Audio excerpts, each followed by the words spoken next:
du procureur wala du ministre de la justice pour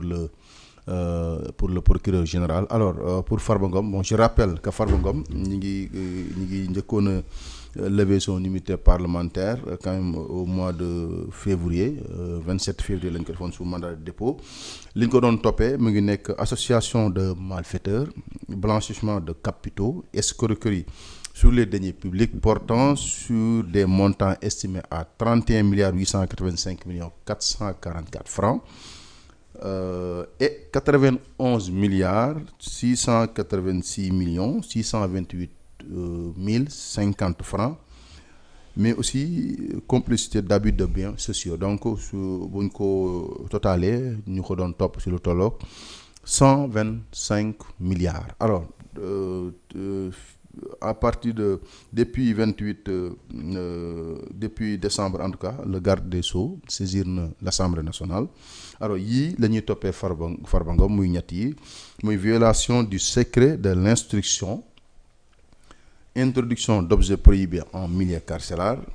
et division d'images contraires aux bonnes mœurs en lien avec les 2 téléphones retrouvés dans sa cellule du pavillon lors d'une fouille à la date du 28 décembre 2025. Alors yenn yi nga xam ne nag doon nañ ko xaar te ministre bi tuddoon na ko ci conférence de presse te tudd ko Libération moo ñu xamal ne muy complot, loolu bokk ci li ñu visé. Manœuvre susceptible de troubler l'ordre public tam bokku ci yi nga xam ne moom la ñu visé Moustapha. Alors donc Moustapha mu mel ne Farba aujourd'hui, bon, comme ni ko nit ñi ni ñu koy waxee mooy doon nañ ko topp ci alal ju bëri 125 milliards. Ki nga xam ne moom lañ àndaloon ñu dóor ko ci kaso bi Tahirou Sarr libéré nañ ko, mais ñett yooyu nga xam ne moom la garde des Sceaux saisir l'Assemblée nationale pour ji dindi ko. Alors la moo si sa xalaat ak tam est-ce que njort nga aujourd'hui député yi nga xam ne dañu lever seen immunité parlementaire pour 125 milliards aujourd'hui ñu dindiwaat ko pour yi nga xam ne dañ ko viser? Bon, xam nga tout d'abord merci pour question bi parce que c'est important ndax les questions juridiques je pense que c'est quelque chose boo xamante ne wala les dossiers juridiques tey jii Sénégal dañ ko banaliser ba nga xamante ne ñi nga xamante ne moom mooy population bi nga xamante ne ñoom en fait la justice est rendue au nom du peuple alors non tey échec bi nga xamante ne moom le président de la République njëkk a am mooy loolu parce que bi muy def li nga xamante ne moom mooy prestation de serment am dafa wax lu am solo. Président daf ne woon man dinaa fexe tout sama chantier bi njëkk mooy fexe réconcilier peuple bi ak li nga xamante ne moom mooy la justice. tey li nga xamante ne moom mooy taux d'occupation carcérale mu ngi toll ci 257%. 257%. maanaam tey bu fekkoon prison Sénégal yi boo leen dajaloon bu fekkoon ne 100 personnes ñoo fa war a nekk actuellement on est à 250 personnes. 257. 257%. waaw donc yokkaat na 100% ba yokkaat xaaj. voilà nga jël li nga xamante ne te ci taux boobu noonu. c'est-à-dire les 47% mooy ñi nga xamante ne dañ nekk en détention préventive mooy ñi ñu yóbbu ay instructions et cetera. beneen bi. ñi nga xamante ne effectivement ñoom ñooy magistrats yi on est à 3 magistrats pour 100 000 personnes 100 000 habitants. Cela veut dire quoi norme bi nga xamante ne moom mooy 10 magistrats pour 100 000 personnes agsi wuñ fa. Raison pour laquelle nga gis taux d'occupation carcérale bi yaatu parce que juge yi doyul. greffier yi doyul déjà sax amul benn greffier par magistrat matu ko. léegi loolu yëpp nekk fi. nga am benn ministre bi moom li mu war a liggéey nekk genre gérer administration li nga xamante ne moom mooy justice fexe yi ma la limal nii ñu trouver ay voies et moyens pour que ñu am ay solutions par rapport à ça nekkul ci loolu yëpp ñu nekk ci seen réduction des comptes quelque chose boo xam ñun ñëpp dañ ko saluer parce que la réduction des comptes c'est quelque chose boo xamante ne tey ji ñun ñëpp ko bëgg képp koo xamante ne da nga manipuler suñuy deniers publics boo ko jëlee dañ laa war a topp bu fekkee yaa def ñu teg la daan yi ci war ñu dem jël ki nga xamante ne moom mooy Farba Ngom di ko toppee association de malfaiteurs. yaa ngi dégg blanchiment de capitaux lu ne ñu toppee ko Farba Ngom boobu noonu tey ji musul manipuler deniers publics parce que Farba Ngom n'a jamais été amul benn poste boo xamante ne poste nominatif la bu koy permettre moom mu mën a manipuler deniers publics. nekk ordonnateur de dépenses comme ni ñu koy waxee. waaw nekkul ordonnateur de dépenses ni administrateur de crédit. léegi tey kooku ñu ko doon toppee ci dossier wu boo dajalee xaalis bi yëpp ay 125 milliards. Aujourd'hui on se retrouve avec ay dañ koy toppee pour joxe ay nu mu tudd yor ay détention de téléphone wala et cetera dans en milieu carcéral. Loolu li ko war a gérer mooy le règlement intérieur bu administration pénitentiaire yaa ngi dégg. leneen li muy li nga xamante ne moom mooy message yi mu doon envoyé te division d'image contraire aux bonnes mœurs. division d'image contraire aux bonnes mœurs. Mais loolu c'est-à-dire ci koo xamante ne dossier wu 125 milliards tu tombes yow ñu wàcce suñu bopp ba ci loolu. Déchéance bi ñuy yóbbu ci justice bi de manière progressive bii nii en fait baaxul parce que crise de confiance bi am diggante 2021 ba léegi wala bien avant sax ba léegi nga dem retrouver wu ci benn dossier boo xamante ne 125 milliards la après yow nga nar a delluwaat au niveau de l'Assemblée nationale. Oui. Pour lever immunité parlementaire ci ay affaire questions yi ñàkk fayda yii nii je pense que il faut que gars yi ressaisir. Il faut que ñu ressaisir c'est quelque chose de très important justice du ay caaxaan et yaakaar naa ne ñi nga xamante ne ñoom ñooy les magistrats dinañ def seen liggéey ba ca war nag parce que mënuñu am ministre boo xam ne déjà biñ koy fal moom économiste la ñu wax du dëgg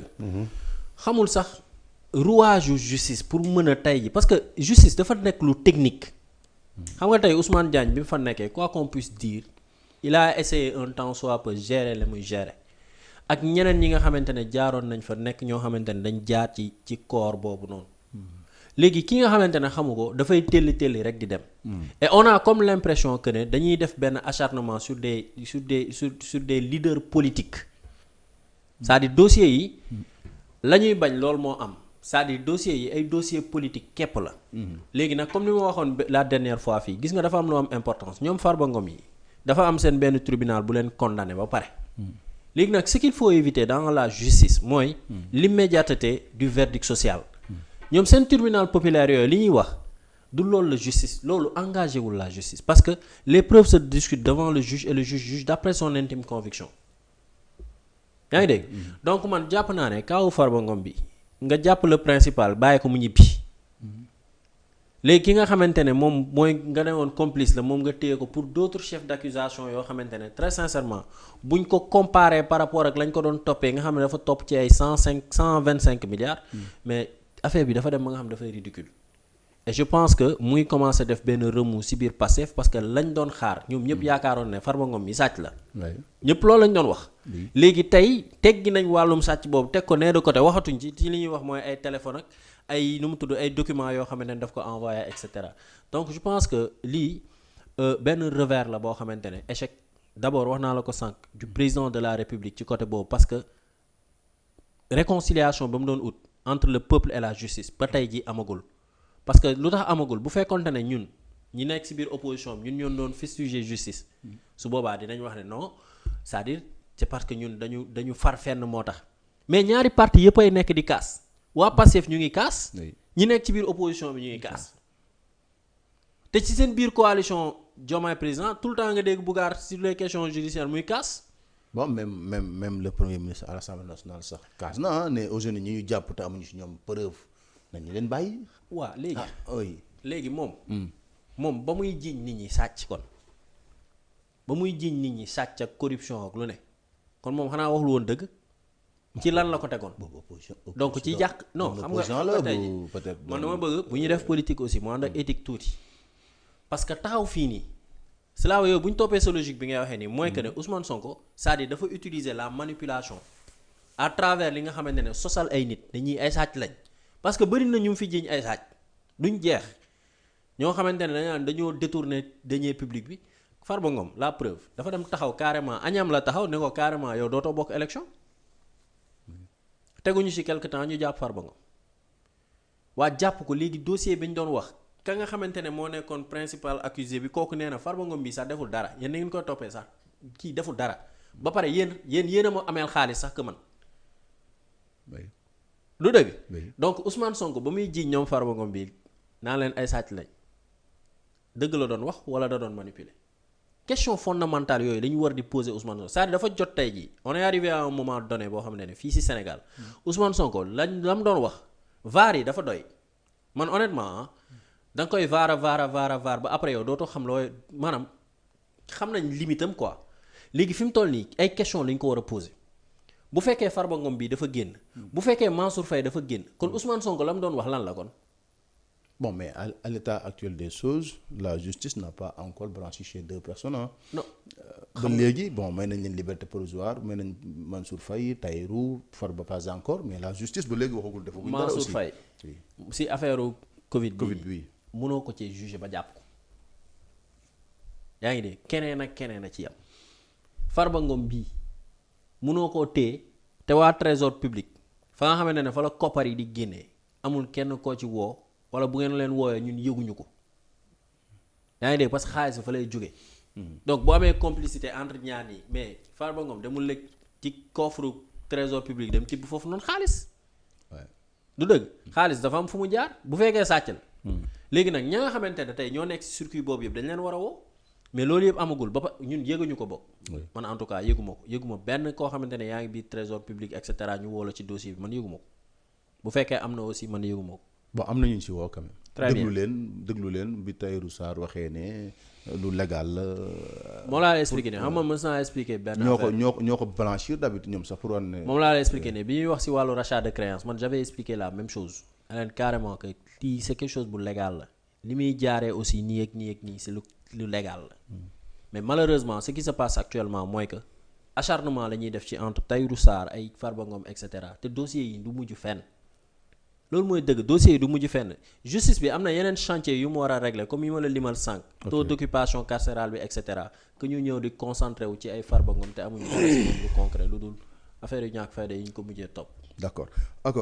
alors il y a l'article 135 du règlement intérieur jëm si wàllu prison yi. les établissements pénitentiaires ah Thioune moo ko yónni woon tey ce matin. dina